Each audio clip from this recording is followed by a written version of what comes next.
to my film and TV channel. We're all staying safe and well. We're going over to Marvel today. Yes, another Marvel.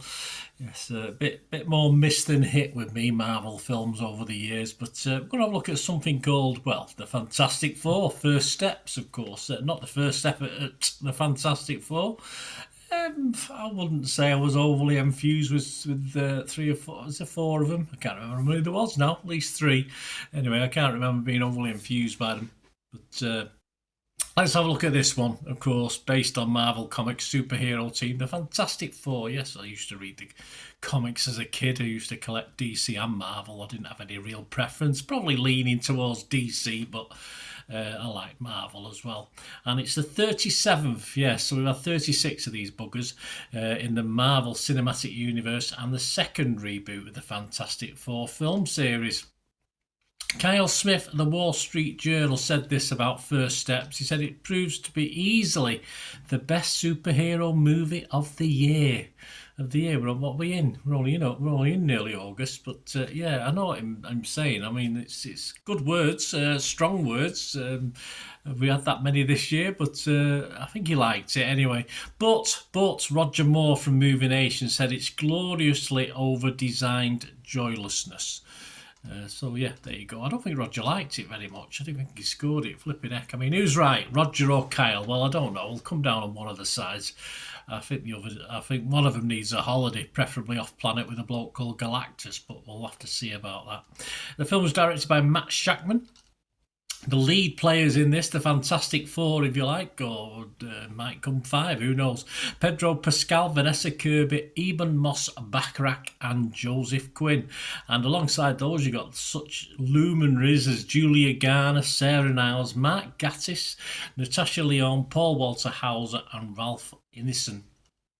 Set in the 60s, this, yeah, a retro-futuristic world, Earth 828 it's called, which the Fantastic Four must protect from the planet-devouring cosmic being Galactus, voiced by Ineson. This was released in the US, check your territories, on July 25th, and it's the first film in Phase 6 of the MCU. I mean, do we have to go into all these complicated phases and stuff? It's just a Marvel film linked to some other films, or not linked to some other films. That's all we need to know. I'm doing this review on the 29th of July 2025. Personally, I like this 60s vibe to this. I got elements of 50s as well. I mean, that just might be me as well. I'm not sure why, but it's a lovely world, Earth. It's obviously been reunited or united by this group, this Fantastic Four. And at least it seems to be a world that's worth fighting for sometimes, as far as this planet we live on now. Not particularly, is it? But so we'll forgive the soppy chest beating and sentimentality in this, because it's all nicey nice.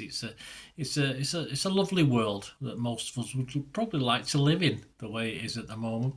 I love the getting straight down to it. We get a reprisal of certain baddies they beat up. Well, obviously gives you an impression this is a long line of films, and of course they get their superhero status built up over time.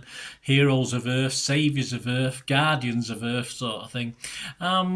Very quickly, we get down to the nitty-gritty. We have a female Silver Surfer, obviously a problem early doors, offering a sort of Hitchhiker's Guide, Destroy Your Planet warning. All right, they're not building a superhighway or anything, but I'm thinking so far so good, and we're only in 20 minutes in. Elements of Star Trek, elements of Doctor Who, even Wizard of Oz I got a vibe from, and just generally good science fiction as well, as it throws everything at you I'm only about 30-40 minutes in so far. Let's just say that eventually the Stave Puff Man was far more cuter than this Galactus fella, but we'll talk about that or look into that. There's not too much preamble with this. As I said, it gets on with it. There's a little bit of wandering in between, but it generally works through, and there's so much I'm enjoying. I'm only sort of half an hour into the film. But on the other side, it's not a 2-hour plus Marvel film, this, which I sometimes get a bit annoyed about. I mean, a good DC, a good Marvel, yeah, probably should be 2 hours.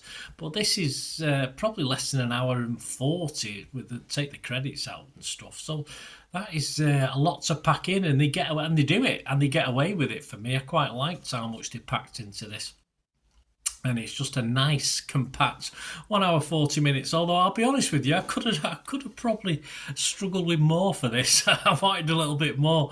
One critique is that we've seen it all before, or a few critiques are saying that it's been done before. Well, that goes for everything. That goes for everything we watch, as far as TV series and films. Of course, it does. It does, you know. So it's not, for me. It's not really a critique, because we might have seen it before, but it's how it's put over, how it comes over.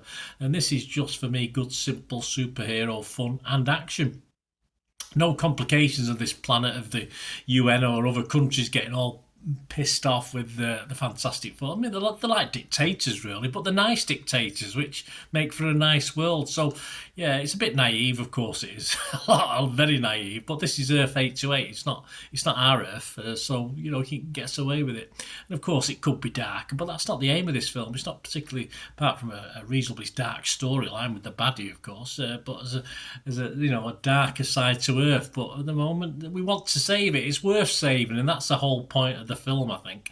The CGI is probably, for me, some of the best I've seen from Marvel, or anyone else for that matter, and it's more, of course, back to a comic book feel to this. That's why I quite like it. It takes me back to when I was a kid and enjoyed these little comic books without it being too dark. And, you know, as I say, it's too sinister. Although I say it's, you know, the world's got to be obliterated, so it is dark, but it's not done in that sort of way. And it's a comic, so you know everything's going to turn out all right in the end. But it's the getting there, isn't it? Actor-wise, it's absolutely spot on. I admit now I've watched a recent film of Pedro Pascal, and I did comment that I'm not his biggest fan. I'm not a big fan of Pedro Pascal, so I did worry a little bit. But he's totally spot on for this role. He's totally right for this role, and all the actors playing the Fantastic Four and the other side actors, if you like, are it just so fits so well, and it's just brilliant chemistry throughout.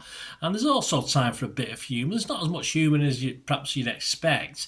I loved at the end the baby seat scenario, which just, as I say, it saved the best till last. But I think overall this is one of the best family superhero films I've seen in a long while.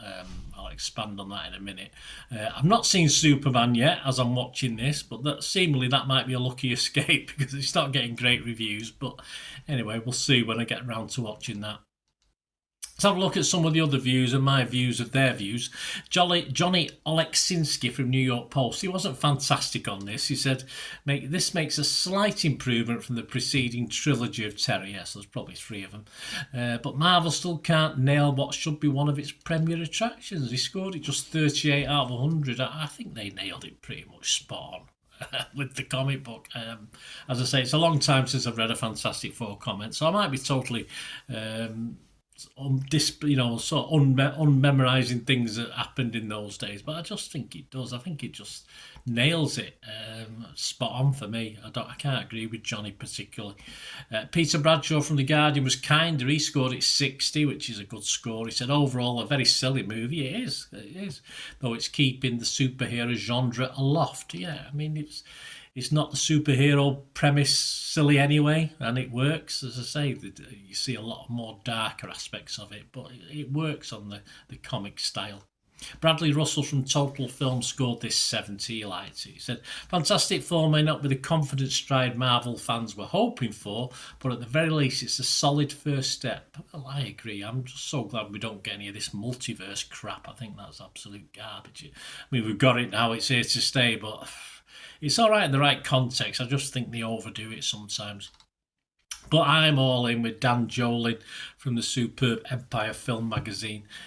He scores it an 80, and he says, with an exemplary cast and shiny new alternate universe to enjoy, Earth 828, of course, he's talking about, not different dimensions within it. This is the best Fantastic Four yet, Dan. That's what Dan says. And if that bar's too low for you, then it's also the best Marvel movie in years. Someone said the critique at the top of this show said it was the best this year. I think it's one of the best ever Marvels. As simple as that. As I say, I'll probably go back and watch 1 or 2. I think, oh yeah, that is very good. But seen it for a long, long time. Plenty don't like it. I'm not sure why I don't know sure what they want from a comic book set of heroes. Perhaps they've been spoilt over time and think it's something else. But this is exactly what I want from a comic book hero for me. As I say, one of the best evers. Other scores generally: Rotten Tomatoes positive 87%, 284 were fresh. A chunk of rotten 42, but make that 284, 285 with my score. The consensus benefiting from rock solid chemistry, cast chemistry, and clad in appealingly retro 1960s design, bit of 50s as well. This crack at the Fantastic Four does Marvel's first family justice. I have to agree with that consensus. I'm spot on. It is the first Fantastic Four film actually to be certified fresh on the website. That's okay. I do like Rotten Tomatoes. I think they are a bit, I thought they were a breath of fresh air when they first started out, but not so much now. But anyway, Metacritic, the other site we'll look at, 64 out of 100, so not as enthused, but that's 54 critics. 32 were positive, a big chunk of mix though, 19 mixed and 3 negatives, but make that 32 positive, 33 now with mine. Rotten Tomatoes audience, the Joe public seem to like this, like it very much. 4.5 out of 5 for them. Metacritic users, again, good solid 6.6 out of 10. And Internet Movie Database, a lot of scores on there. It's only been out 3 or 4 days, this, but 65,000 scores and reviews. And it's getting a flipping healthy and probably the best of the Fantastic Four films, and probably the best of a lot of Marvel films recently. A 7.5 out of 10, so that's good, isn't it? 7.5 for me personally. As I said, as could be the best Marvel film I've seen for a long time. Could even be the best Marvel film I've seen. Full stop. Probably not. They'll probably find 1 or 2 might be better. But I'm going to give this an 8 out of 10. I'm not going to go mad. I don't, because at the end of the day, it's yeah, there is bits in this, but if it was taking my kids to it, my grandkids to it, and they liked, especially the lads, obviously a lot of the girls not into sci-fi, are they? But if, I had a little grandson I could take to this, I'd take him tomorrow. I'd watch it as I used to when my kids were little. I used to watch films numerous times. I could certainly watch this numerous times, no problem whatsoever. So I'll give it an 8 out of 10.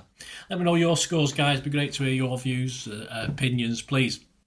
If you enjoy the content, please smash those buttons. Also, keep watching and listening for ways of you can help support this channel. If you like what I try and do, that's always appreciated. If you just want to contact me, there are ways of doing that through this YouTube or my socials as well. So just stay watching, guys, and thanks for watching and listening to this. See you later. Hi again, hope you enjoyed the feature, guys. Thanks for watching. Please, if you did enjoy the content, please give us a thumbs up, and if you've not already done so, press that subscribe button. If you're not already subscribed, that'd be wonderful. It's free to subscribe, absolutely free. Also, check out my social media links if you want to follow me on TikTok, Instagram, X, Facebook.